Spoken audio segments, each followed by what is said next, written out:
Welcome to the Daily Walk Podcast, brought to you by Walk Thru the Bible. The Daily Walk Podcast is a daily devotional that will guide you on a life-changing journey through the Bible in 1 year. Join us every day to hear the entire Bible in a year, alongside a daily devotional thought that will help bring God's Word alive for you. Today's Daily Walk Devotional comes from Deuteronomy chapters 12 through 16. From the general principles of the law and exhortations to obedience, Moses now moves to more specific regulations governing life in the Promised Land. God himself would specify the place and manner of worship, and Israel must reject all idolatrous practices.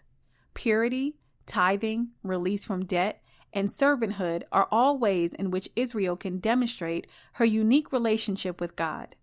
And the nation must be careful to observe all the feast days that mark important events in her miraculous history. Now, let's listen to Deuteronomy chapters 12 through 16. Deuteronomy 12. These are the decrees and laws you must be careful to follow in the land that the Lord, the God of your ancestors, has given you to possess, as long as you live in the land. Destroy completely all the places on the high mountains, on the hills, and under every spreading tree where the nations you are dispossessing worship their gods. Break down their altars, smash their sacred stones, and burn their Asherah poles in the fire. Cut down the idols of their gods, and wipe out their names from those places. You must not worship the Lord your God in their way, but you are to seek the place the Lord your God will choose from among all your tribes to put his name there for his dwelling. To that place you must go. There bring your burnt offerings and sacrifices, your tithes and special gifts, what you have vowed to give, and your free will offerings, and the firstborn of your herds and flocks. There, in the presence of the Lord your God, you and your family shall eat and shall rejoice in everything you have put your hand to, because the Lord your God has blessed you. You are not to do as we do here today, everyone doing as they see fit, since you have not yet reached the resting place and the inheritance the Lord your God is giving you. But you will cross the Jordan and settle in the land the Lord your God is giving you as an inheritance, and he will give you rest from all your enemies around you, so that you will live in safety. Then to the place the Lord your God will choose as a dwelling for his name, there you are to bring everything I command you, your burnt offerings and sacrifices, your tithes and special gifts, and all the choice possessions you have vowed to the Lord. And there rejoice before the Lord your God, you, your sons and daughters, your male and female servants, and the Levites from your towns who have no allotment or inheritance of their own. Be careful not to sacrifice your burnt offerings anywhere you please. Offer them only at the place the Lord will choose in one of your tribes, and there observe everything I command you. Nevertheless, you may slaughter your animals in any of your towns and eat as much of the meat as you want, as if it were gazelle or deer, according to the blessing the Lord your God gives you. Both the ceremonially unclean and the clean may eat it, but you must not eat the blood. Pour it out on the ground like water.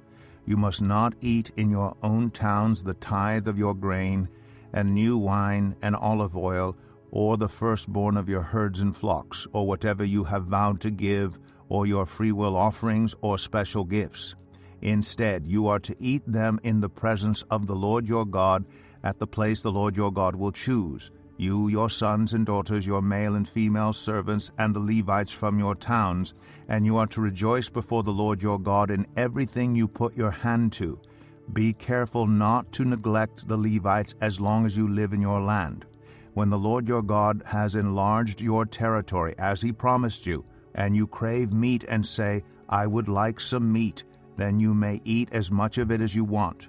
If the place where the Lord your God chooses to put his name is too far away from you, you may slaughter animals from the herds and flocks the Lord has given you, as I have commanded you.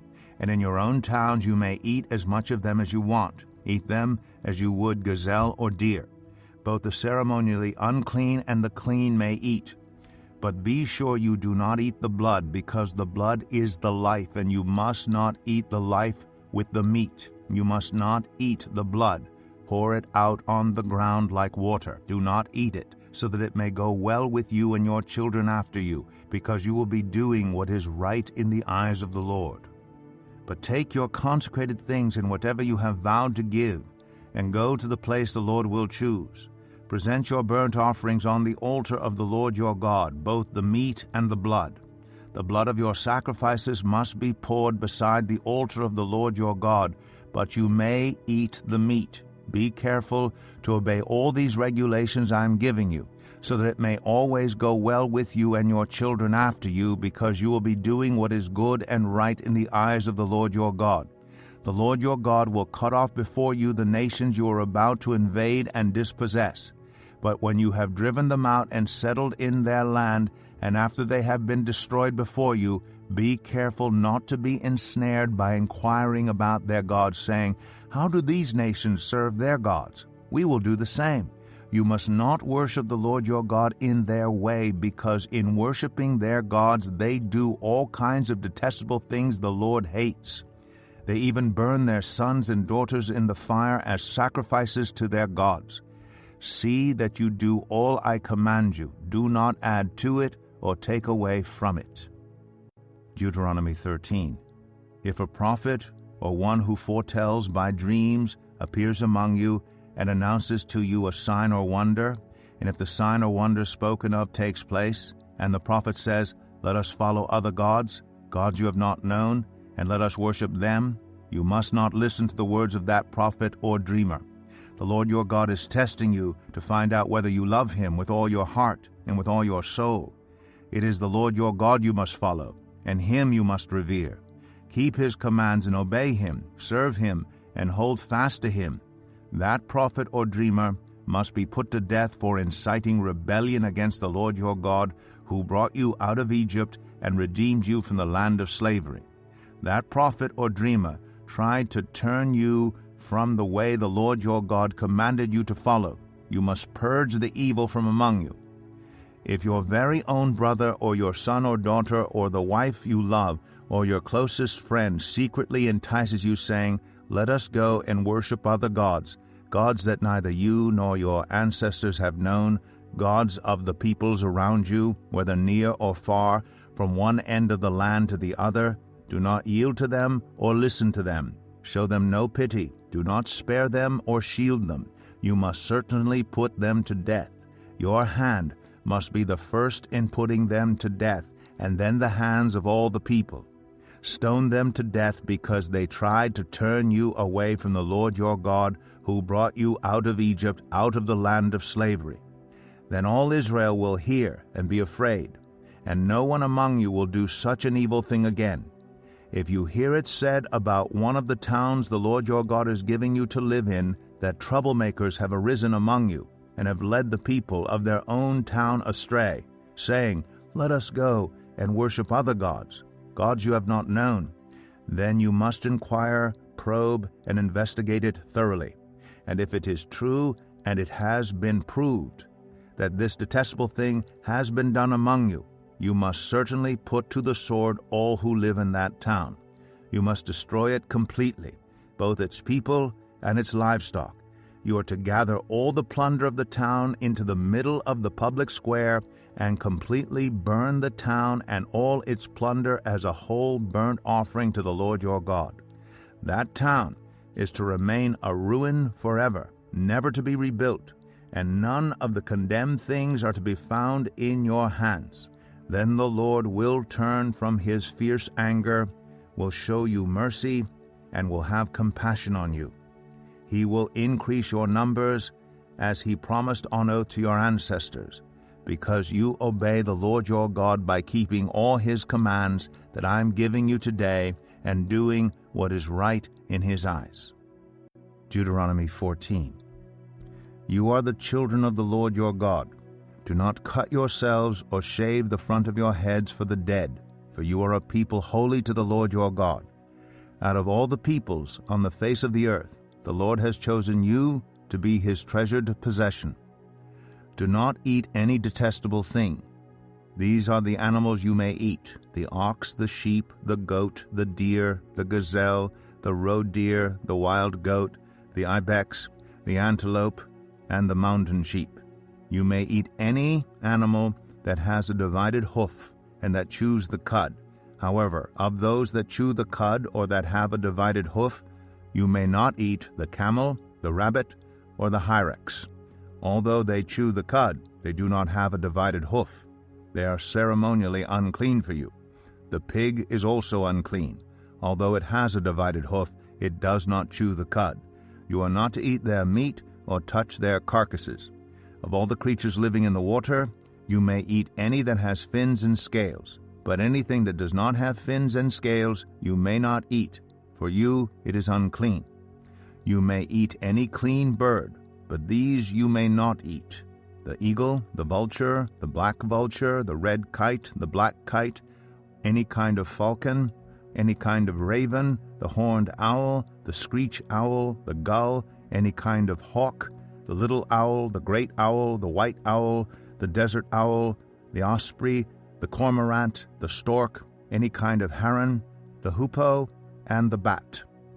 All flying insects are unclean to you. Do not eat them. But any winged creature that is clean you may eat.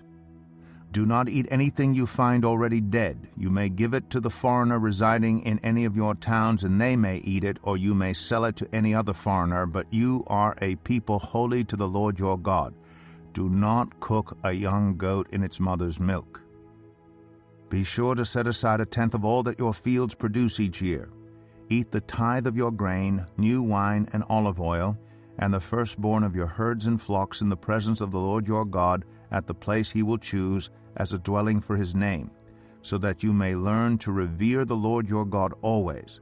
But if that place is too distant, and you have been blessed by the Lord your God and cannot carry your tithe because the place where the Lord will choose to put his name is so far away, then exchange your tithe for silver, and take the silver with you, and go to the place the Lord your God will choose. Use the silver to buy whatever you like: cattle, sheep, wine, or other fermented drink, or anything you wish. Then you and your household shall eat there in the presence of the Lord your God and rejoice. And do not neglect the Levites living in your towns, for they have no allotment or inheritance of their own. At the end of every 3 years bring all the tithes of that year's produce and store it in your towns, so that the Levites who have no allotment or inheritance of their own, and the foreigners, the fatherless, and the widows who live in your towns may come and eat and be satisfied, and so that the Lord your God may bless you in all the work of your hands. Deuteronomy 15. At the end of every 7 years you must cancel debts. This is how it is to be done. Every creditor shall cancel any loan they have made to a fellow Israelite. They shall not require payment for anyone among their own people, because the Lord's time for canceling debts has been proclaimed. You may require payment from a foreigner, but you must cancel any debt your fellow Israelite owes you. However, there need be no poor people among you, for in the land the Lord your God is giving you to possess as your inheritance, he will richly bless you. If only you fully obey the Lord your God and are careful to follow all these commands I am giving you today. For the Lord your God will bless you as he has promised, and you will lend to many nations, but will borrow from none. You will rule over many nations, but none will rule over you. If anyone is poor among your fellow Israelites in any of the towns of the land the Lord your God is giving you, do not be hard-hearted or tight-fisted toward them. Rather be open-handed, and freely lend them whatever they need. Be careful not to harbor this wicked thought.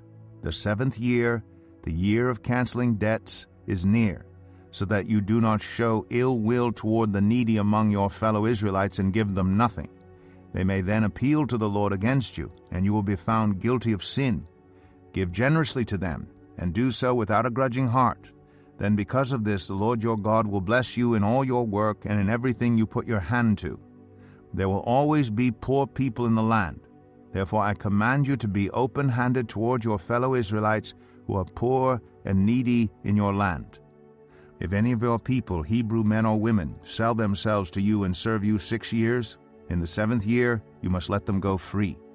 And when you release them, do not send them away empty-handed. Supply them liberally from your flock, your threshing floor, and your winepress. Give to them as the Lord your God has blessed you.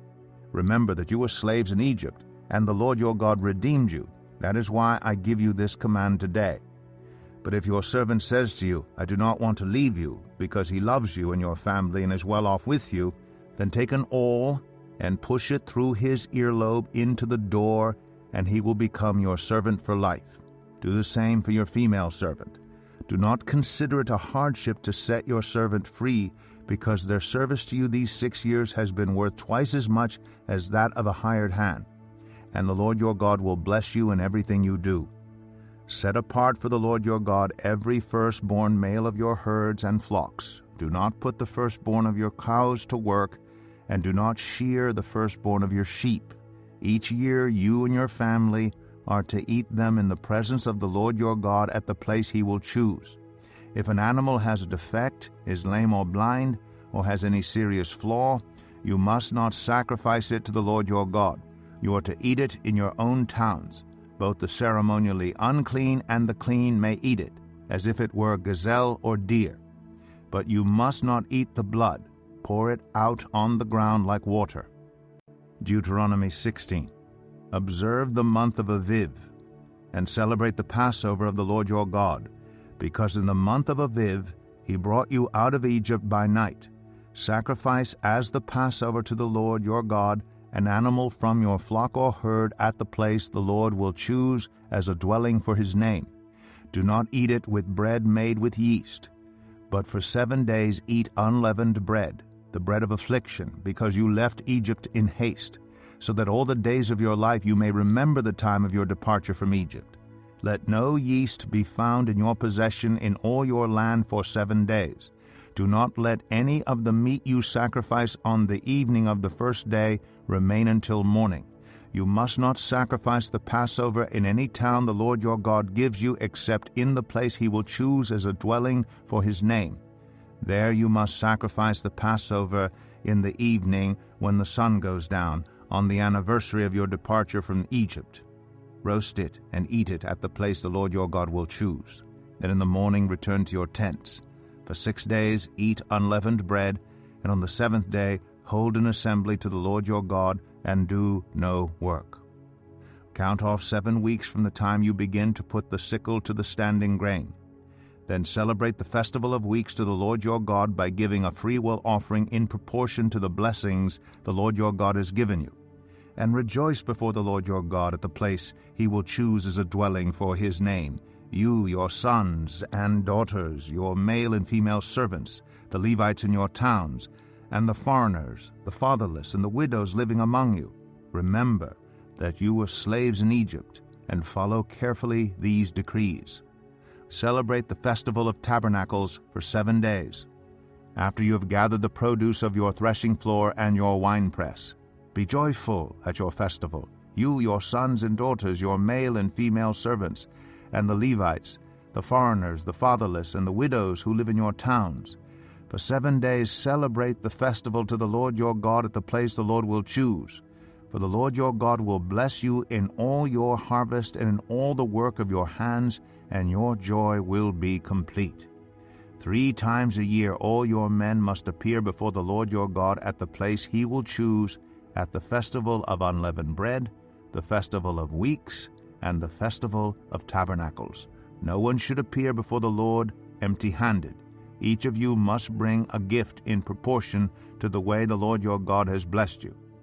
Appoint judges and officials for each of your tribes in every town the Lord your God is giving you, and they shall judge the people fairly. Do not pervert justice or show partiality. Do not accept a bribe, for a bribe blinds the eyes of the wise and twists the words of the innocent. Follow justice and justice alone, so that you may live and possess the land the Lord your God is giving you. Do not set up any wooden Asherah pole beside the altar you build to the Lord your God, and do not erect a sacred stone, for these the Lord your God hates. Here is your daily devotional thought to help you live God's Word. Today, pierced ears are considered fashionable, but in Israel, ears were pierced for a vastly different reason. In today's reading, Moses gives instructions concerning the release of servants after a 6-year period. Once in a while, there arose a situation in which a servant so loved his master that he did not wish to be set free. He would prefer to remain under his master's protection, devoted to his work, rather than to set out on his own. As a perpetual sign of this new relationship, the master would pierce the servant's ear, thereby proclaiming to the world, "This is my beloved servant. I am perpetually his beloved master." In Psalm 40, David picks up this image. "Sacrifice and offering you did not desire, but my ears you have pierced. I desire to do your will, O my God." What about your ears? Have they been pierced for the Lord? Are you the property of the Father, ready to do his will as a loving servant? If not, give God your ears and life right now. Thank you for joining us today for the Daily Walk Podcast from Walk Thru the Bible. Be with us tomorrow as we continue our life-changing journey through the Bible in a year. Love this episode of the Daily Walk Podcast? We'd love for you to rate and give us a review on iTunes or Google Play. Make sure you subscribe so you won't miss an episode as we walk through God's Word together. For more resources to help you live God's Word, visit walkthru.org. That's WALKTHRU.org. Walk through the Bible. Take a walk, change the world.